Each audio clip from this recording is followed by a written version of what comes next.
Hello and welcome to my video today. This is a part 2 video on the Viofo A119 Mini 2 dash cam. In the previous video, I did the unboxing and installation and powering up of the dash cam in my Fisker Ocean. In today's video, I'm going to be doing a variety of different things. I'm going to be showing the different video resolutions, HDR, and frames per second modes on the dash cam. I'm also going to be doing some driving in daytime and nighttime to show you the difference. And I'm going to be showing how to use your smartphone with the Viofo app. So let's get started.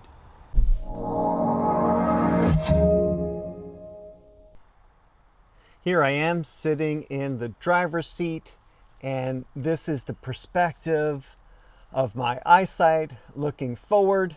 And as you can see, the dash cam is here right behind the rear view mirror. And you really noticed how small this dash cam is. It is not really blocking anything. I think it is a good location to put it. And yeah, definitely the small size is an advantage. Let me get a little bit closer here.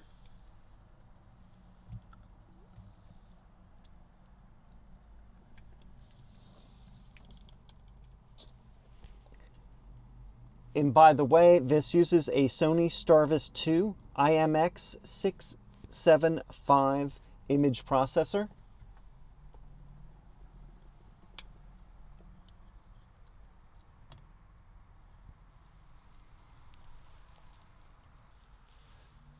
So if you want to remove the dash cam from the mount, this is what you need to do. You disconnect the USB-C cable.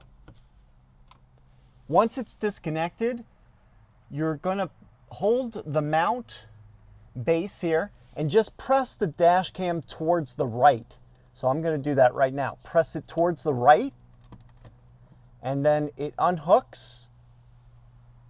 And now you can take the dash cam if you need to store it away under the seats. You could do that, or if you need to bring it in your house or anything else. That's how you do it. And then when you want to put it back on, you just put it to the right of the mount. And then what you're going to do is press it over the clips and then push towards the left. And then you'll hear it snap into place. Reinsert the USB cable. And you're all set. Okay, the first thing I want to do is pair the app with the dash cam. So I downloaded the app from the Apple Store, and I'm going to start the app right now. I'm going to press Connect Camera, and it's going to be searching for it. Oh, I need to have the car on, so let's turn the car on.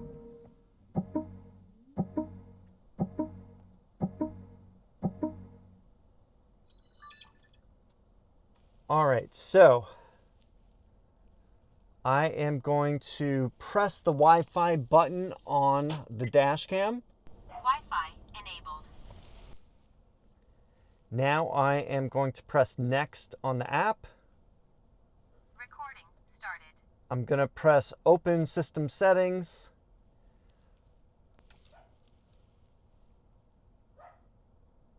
I'm going to go to Wi-Fi.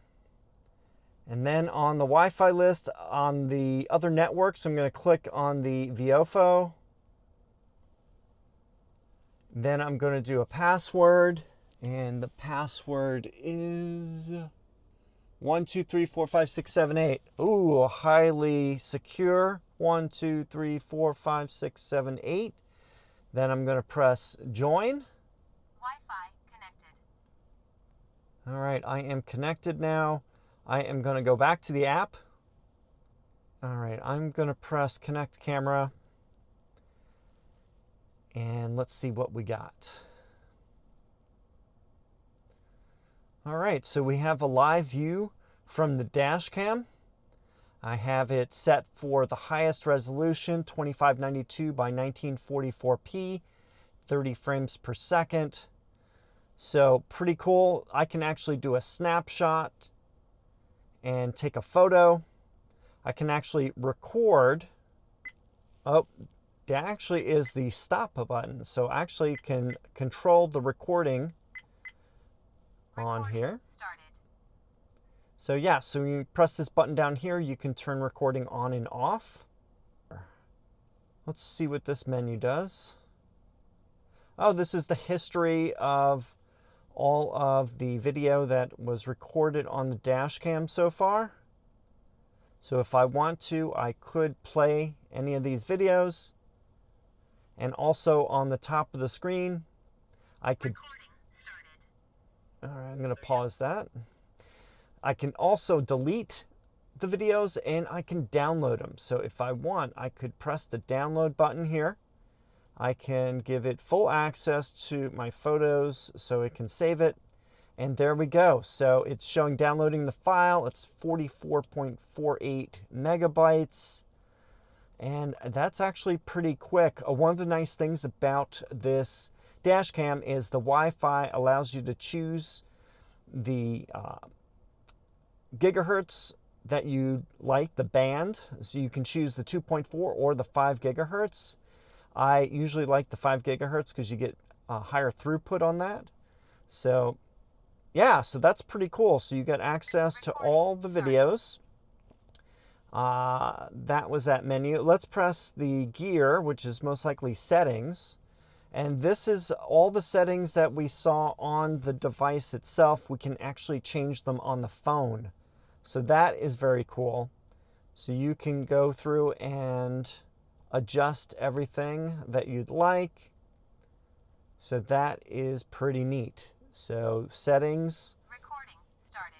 So every time you go into a menu, it will stop recording so you can do those functions. But otherwise, I am very impressed with the app. It seems to be pretty quick. They have a switch camera button here, but that's only if you have other cameras attached. For example, if you have a dash cam attached to the rear of the car, that would be able to be switched to. If you had multiple cameras, you can have them all attached if you want. Let's go out of live view and see if there's anything else in the menu here. No, they just have basically firmware. This camera does not support firmware online upgrade. Support, you can get some support. It'll go to the website and not a big deal. I don't have it connected to internet right here, so I am going to ignore that. Yeah, so basically this menu here has some options like Facebook and media and stuff like that. So most of the good stuff is when you connect the camera itself with the app. So yeah, so that's the app, pretty easy to use. This is the very first time I'm using it, and you saw I explored and found everything pretty easy to set up the Wi-Fi and to view the videos directly from the dash cam on the app. And the ability to save the videos from the dash cam directly to the phone over Wi-Fi is very handy. If you need a quick video, boom, you can copy it and you don't need to take the SD card out of the dash cam and put it in a laptop or other computer. So this app really makes the functionality, I think, even better than just the dash cam itself. All right, so that's it for the app. Let's see what else there is. So for my next section on testing the video quality, I've set up a whole bunch of license plates on my driveway at varying distances. And what I'm gonna do is see how well I can get the images of the license plates on the video from the dash cam. Most of these are facing straight towards the dash cam. I have one of them at an angle, so that should add a little bit of more difficulty to this. And I'm gonna be doing this in daylight and also at nighttime. So you'll see the difference in the light conditions. And yeah, it should be an interesting test. I'm now gonna go back into the settings. I'm going to change the video resolution to the base 1920 by 1080, 30 frames per second. Then I'm going to get out of settings. Recording started. And it's going to start recording. And I'm just going to let it record for a little bit. I'm also going to do a snapshot. So I'll grab a photo of that. Now let's go back into settings, and I'm just going to go through each one of these resolutions. I'm going to go up to the next one, 2304 by 1296, 30 frames per second. Recording started. And it is now recording.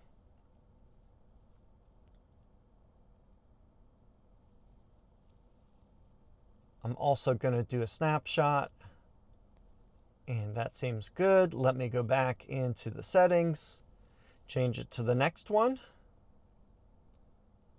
2560 by 1080.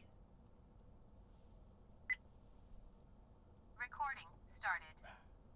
Let it do its thing. Do a snapshot. Go back into settings. Go up to the next one, 2560 by 1440. Go back out. Recording started.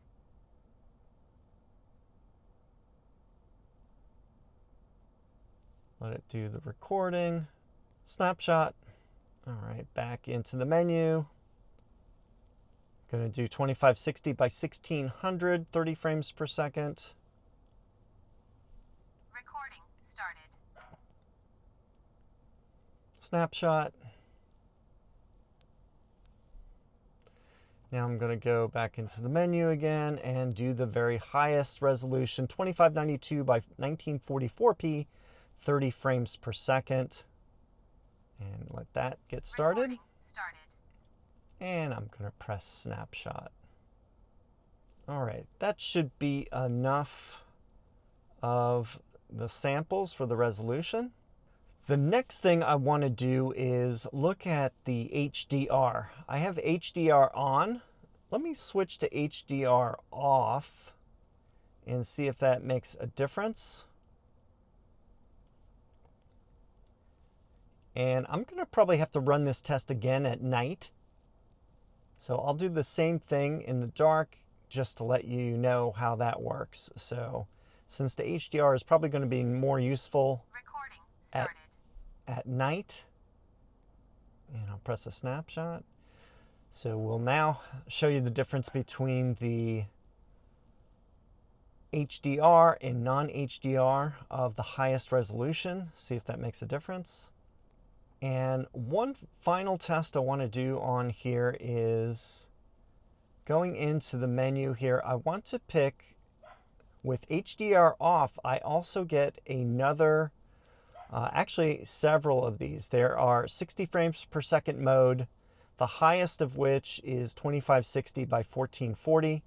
What I'm going to do is go into that mode and just see how the difference is in video with the higher frames per second. So let me let that go. Recording started. And now we're getting the higher frames per second at the second highest resolution. I'm not going to bother with the other ones. I figure this is probably the best one to test. So I'll let that go, and I'm going to do a screen snapshot. Snapshot really doesn't make a difference because it's going to be video that I'm actually testing. All right, so that's all the video resolutions that I think I need to test during daylight. Here I'm going to show you all the different resolutions of the camera, starting at 1920 by 1080 and going to full resolution. One thing I've noticed is that there is no zooming, it's just cropping of the image. So when you get done with the highest 2592 by 1944, you're seeing the full image of the sensor. Now I'm showing you the difference between HDR and non-HDR. I think during daytime, the non-HDR definitely looks better. Now we have darkness and it's nighttime. I am going to be doing the test now with the headlights on, with the license plates in the same area. I'm going to be pretty much showing the same thing as during daytime. One thing I've noticed is that the image is a little bit noisy due to the camera trying to lighten up everything so you can see in the darkness, because right now I only have the headlights on and some lights on from the house. Otherwise, it's pretty dark outside. You can actually see a fair bit of detail inside the garage in darkness. Now for the HDR versus non-HDR, there's a huge difference in this. With the HDR, you can actually see the license plate. I zoomed in here, and when it's on non-HDR, you can't see the image at all. So the HDR is actually lowering the brightness for some of these scenes. So next up, let's take the car out on the road and get some video shots at some different resolutions. I'm going to try the high resolution first. One thing I want to suggest is that if you have the space on the SD card, I would probably recommend doing the highest resolution that you can, just because that gets you the best detail. I guess one of the things that you need to check is if you want higher frames per second, say 60 frames per second versus 30 frames per second, you're going to have to do a slightly less of a resolution. If you want to do that, you'd have to turn HDR off. And then, then the next one down is, so you'd have to change from 2592 by 1944p down to 2560 by 1440p to get 60 frames per second. I think the resolution is slightly less, and it may be offset by the frames per second. All right, well, there we go for the video settings of resolution and HDR and bitrate. I parked in a spot in front of my garage where I'm in the sun, and you can clearly see that there's a reflection in the windshield. Now I do have my CPL filter on. Let's see what it looks like without the filter. So I am going to pull it off.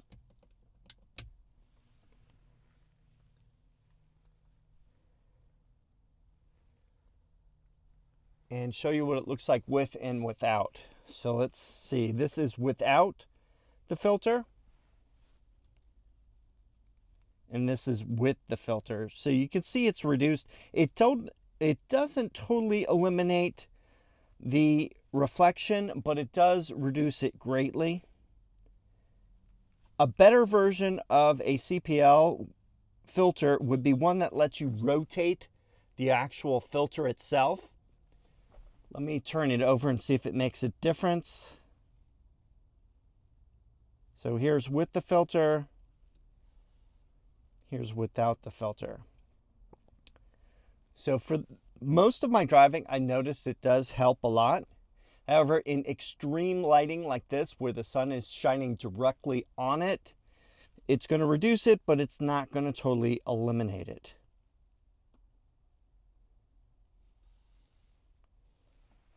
Got a beautiful day today.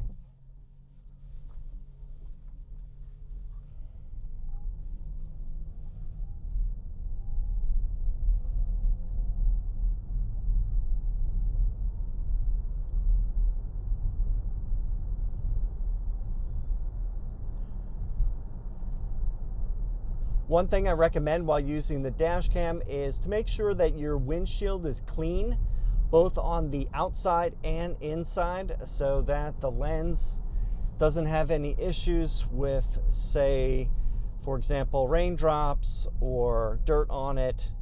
So it's best to keep the windshield clean.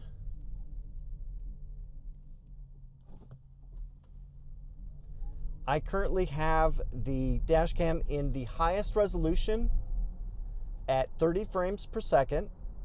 I have the HDR on automatic, so it will turn on at night and turn off during the day. So right now there's no HDR, which gives the best, I think, visual recording during the daytime.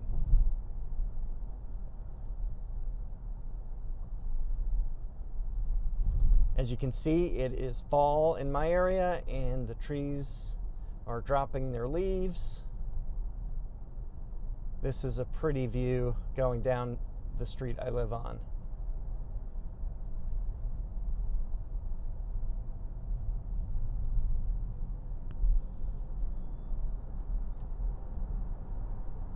This is a particularly tough angle for the camera. I'm driving into the sun, so there may be some more glare than you would usually see.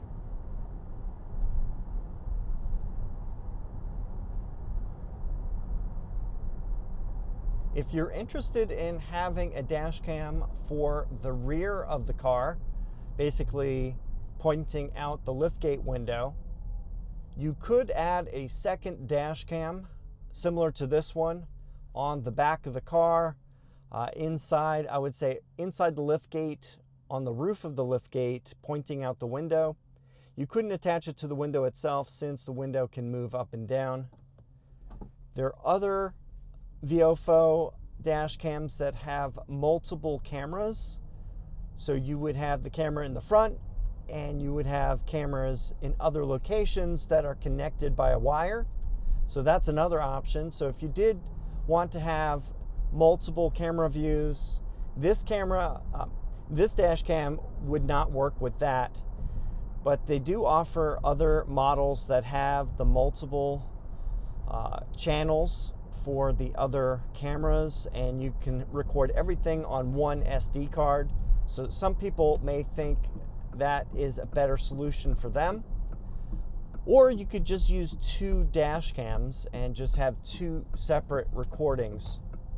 So it's kind of up to you how you want to do it.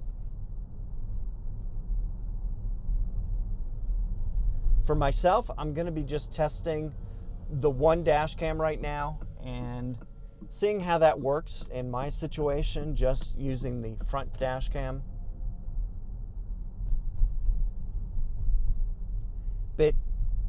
But if I do get a new dash cam from Viofo at some point, I'll be testing that in a future video.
So far from my testing, it appears that HDR is definitely worth having on at night, and it helps the image because it allows the, I guess when the headlights are on, the license plate, sometimes they can be very bright, and it can not allow you to see the letters and numbers on the plate. They are overexposed.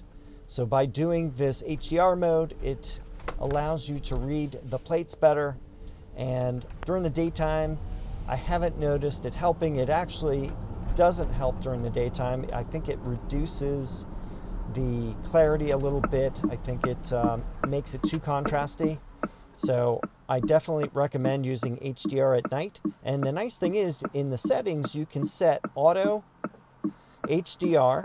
So instead of having to do HDR off, HDR on, and you can do auto. And then below that, you do HDR on time. And I'll have mine set so it comes on at 5 p.m.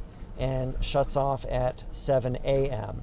So that is a very handy function, and that you don't need to mess with the HDR. It'll do it automatically for the times that you'd want.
So I've been using the Viofo A119 Mini 2 dash cam for the last several days, and I think it's a good product. It is easy to install. I routed the cables from the back of the car to the front. If you do want to do a direct wire method, they do sell a kit where you can connect to the fuse box, and that may eliminate some of the wiring. So that's an option too. So over my tests, I found that the HDR works really well at night and not so well during the day. So that's why the camera allows HDR scheduling, so you can set the specific times if you want the HDR on or off. So that's very handy. Otherwise, using it with the app has been very easy. You can get the videos off of the dash cam and onto your phone for easy use. Or you could take the microSD card out and put that in a laptop or other computer. The visual quality is pretty good. I do like the ability to change the resolutions, and you can change the frame rate also. So if you don't want the highest resolution but want high frame rate, there's a compromise for that. So however you see fit, you can choose those resolutions, and then you can also have HDR on or off. So it's very flexible in the setup. So that about does it for my close-up look at this dash cam. If you're interested in this product, I have the links in the video description. There's currently a sale right now on the dash cam. So if you get it, I think within the next week or so, you'll get a pretty good deal. I think it's at least $25 off purchase. And I also suggest getting the CPL filter, since that allows better clarity due to reducing the number of reflections off the windshield. And while you're at it, pick up a decent size microSD card. I recommend the 128 to 256 size so that you don't run out of space. And if you like using them on trips like I do, you can cover your whole trip in video and not have to worry about it running out of space. If you have any questions or comments, please leave them down below. Thanks for watching, and I will see you in the next video.